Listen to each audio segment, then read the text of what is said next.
Mimic me. Tó bá fẹ́ mimic me. Kọ́kọ́ bá mi ṣe rọrùn ẹ̀. Mo fẹ́ wo edges.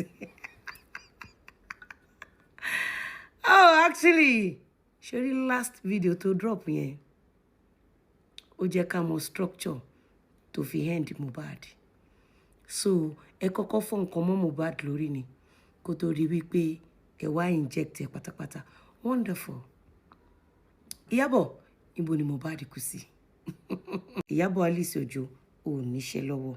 Ẹ̀yin èèyàn wa Lizzy Anjorin ó sunkún jáde o nítorí wípé Ìyábọ̀ Òjó mímìkì rẹ̀ ó ti sọ wípé kí ó má ṣe mímìkì òun mọ́ torí wípé àwọn fídíò tí Ìyábọ̀ Òjó ń ṣe ní ẹnu ọjọ́ mẹ́ta yìí níṣẹ́ ló fi ń mímìkì arábìnrin tí a mọ̀ sí Lizzy Anjorin ó ti sunkún síta ẹ jẹ́ ká gbọ́ látẹnu rẹ̀. Ọmọ ṣiṣẹ́ lèmi olóṣó nìwọ landlady tó ní èó city ní mí pathetic says girl ni ẹ go and get a life. Era donation ti lọ òṣìlókù tó ń bá kiri ó gba 2/1000 ó produce ó fail ó ṣe movie ó fail ó tún ló direct ìtàn gbésí ayé ẹ wọ́n tún ló dolo mú come on girl go and get a life.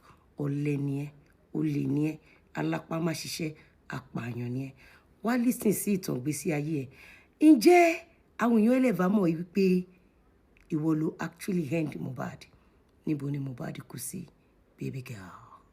As I turn a 360 degree now, zoom into the house to see what happened in the house. Mohbad did not die outside in the compound. He died inside the house. So when we got to the hospital, the doctor tried to examine him. I think like 15 minutes later, just the doctor broke the news and he's dead. Ìyábọ̀ Alice Ojo, look at your pathetic failed life.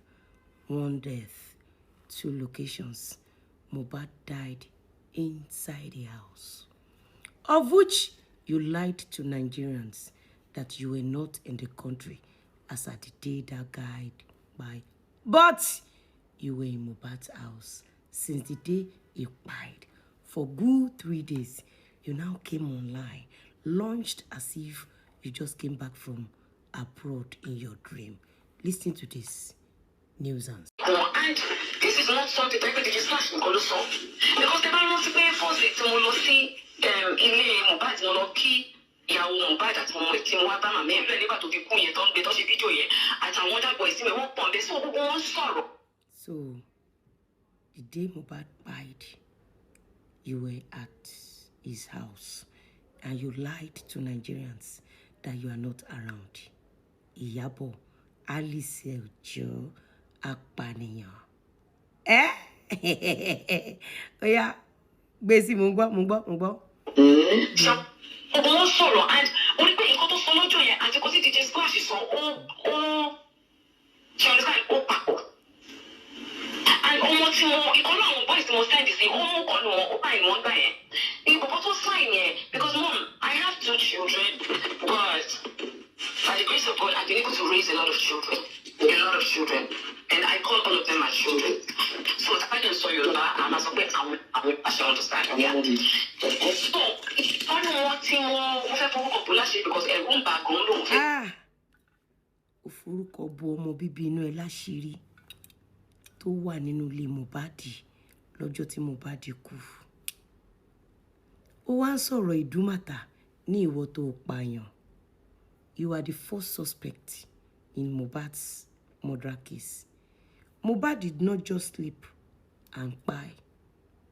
All your explanation, how you've been lying to Nigerians, how you've been going up and down, how you've been attacking Papa Mohbad, shows you are behind the buy of that guy. What was your son's business in Mohbad's house? Why are you so involved in this Mohbad case? Are you Mohbad's family? Did you obtain any document, any letter of consent from Papa Mohbad? Ìyábọ̀, you are just a failed idiot. You see, let me set the record straight. But before I set the record straight, hold on, listen to this. DJ Splash from the street of Ikotu. I've not read this one. I just go back. You need to one. You just go back from where? You just go back from where? That previous video, you confirm that you were in Mohbad's house. You see, I don't want to waste my time. Ìyábọ̀ sórí ìyàtọ̀ láàrin mi àti ẹ pọ̀ gan. Apààyàn ni ẹ́, èmi níṣẹ́ lọ́wọ́. Olè ni ẹ́, èmi mọṣẹ́ ṣe. Olójú kòkòrò ni ẹ́. Owó kì í control mi. Ìwọ tó lọ kú sí Turkey nítorí pé òun pààrọ̀ bọ́ọ̀rìsì fọ̀rọ̀ ẹ̀. The last time tèmi lọ sí Turkey mo lọ ṣe business ni. Mo travel all over the world láti lọ ṣe business, ká tajà, ká rajà. You won't travel all over the world, ibo ló tiẹ̀ lọ, ibo ló lórí burúkú ìyá ẹ lọ. Èyí ṣiṣẹ́ olóṣó. In fact, fídíò ló jẹ́ kí n mọ̀ pé you are into drugs. Mi mọ̀ pé o máa ń ta cocaine. Mi mọ̀ pé àwọn ọmọ ẹ ló ń bẹ ta drugs. You are just a pathetic, failed idiot. A product of a mad, idiotic Olúbùnmi Fẹ́túgà like you, bragging on social media.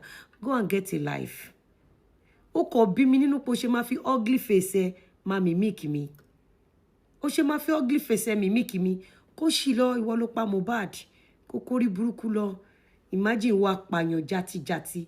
Ìwọ tó ń set àwọn èèyàn up. Ìwọ náà ń sọ̀rọ̀ dúmàtà. Mi pú ẹ ní spit nìkan. Mo dà tó lóyún sí ẹ lójú. Ọ̀dẹ̀, olè, òpònú, abirùn, afọ́fúngbẹ́mu, alápámáṣiṣẹ́, ọ̀dẹ̀, ọmọ ìyá wèrè, ọmọ bàbá òmùtí, olórí burúkú, ìyá ọmọ onígbáná, ìyá ọmọ ní strippers, olórí burúkú, ó tún ṣe títí, ó lọ ra ọmọ inú àpò fọmọ àwọn fìyẹn tọrọ bára kiri, ọ̀dẹ̀, bábíà ńlá, òpònú òṣì. Lọ wá ṣẹ̀ṣẹ̀ Ìyábọ̀, go and get a life. Ọ̀dẹ̀ òṣì. Imagine bó ṣe structure, ó wá ń fi hàn wá bó ṣe pa Mohbad, bó ṣe lagimọ lórí, bó ṣe inject ẹ̀, ó wá fi hàn wá. Gbogbo nǹkan tó ń ṣe yẹn kò funny. You are broke.